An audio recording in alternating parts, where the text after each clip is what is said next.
आ जाओ मंच पे।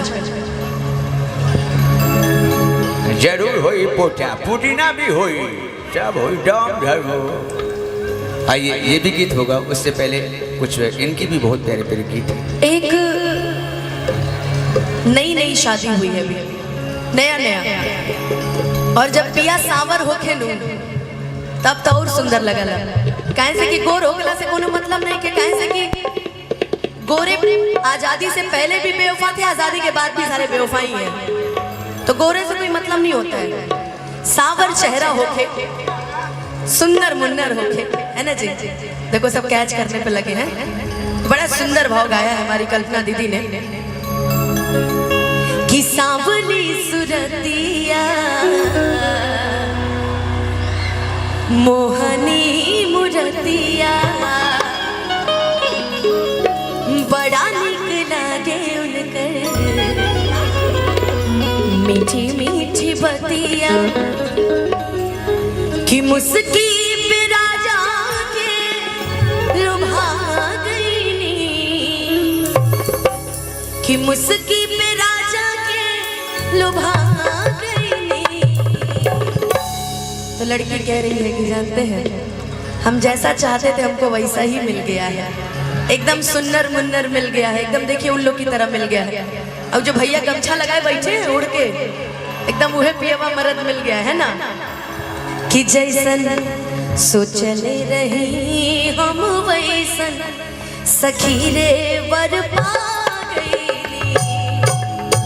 लेकिन हमारा मिजाज कुछ अलग होता है कि का दिहनी जादू ऐसन हज रउआ सजन जी, प्रीतिया के रंग में रंगा गिल बाटे मान जी, प्रीतिया के रंग में रंगा गिल बाटे मान कि बानी अनमोल ए सजन जी श्रृंगार बन के आ गई। लेकिन भाव वही, अंदाज वही, लेकिन गाना चेंज कि जैसन सोचले रहनी,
इनका मुर्गी मरवा इनसे।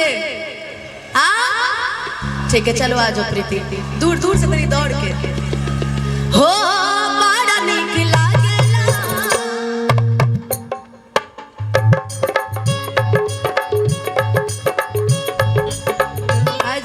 आज हमारी प्रीति अकेले पड़ गई है ना, और भी आए क्या भाई?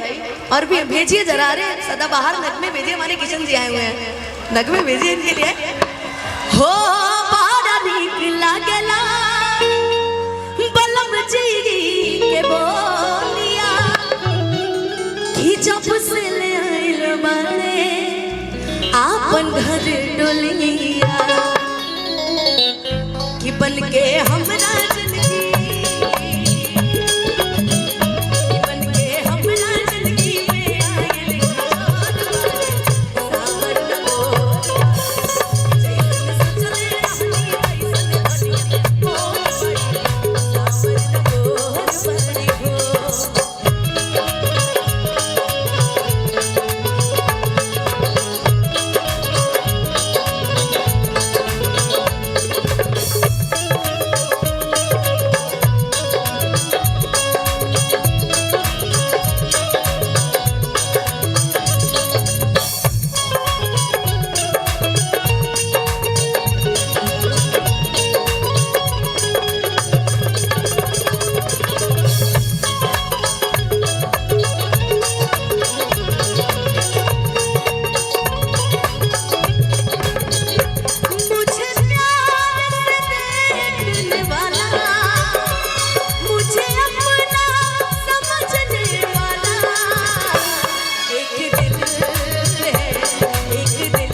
मुझको नी बैठली रग रग नहीं आके आवत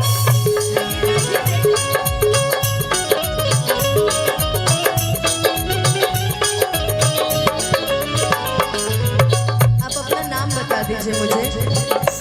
हाँ मोनिका क्या ना और भी कोई है? अरे बुलाइए भाई, क्या आप लोग, हम इनके लिए कब तक गाएंगे? ए चंपा चमेली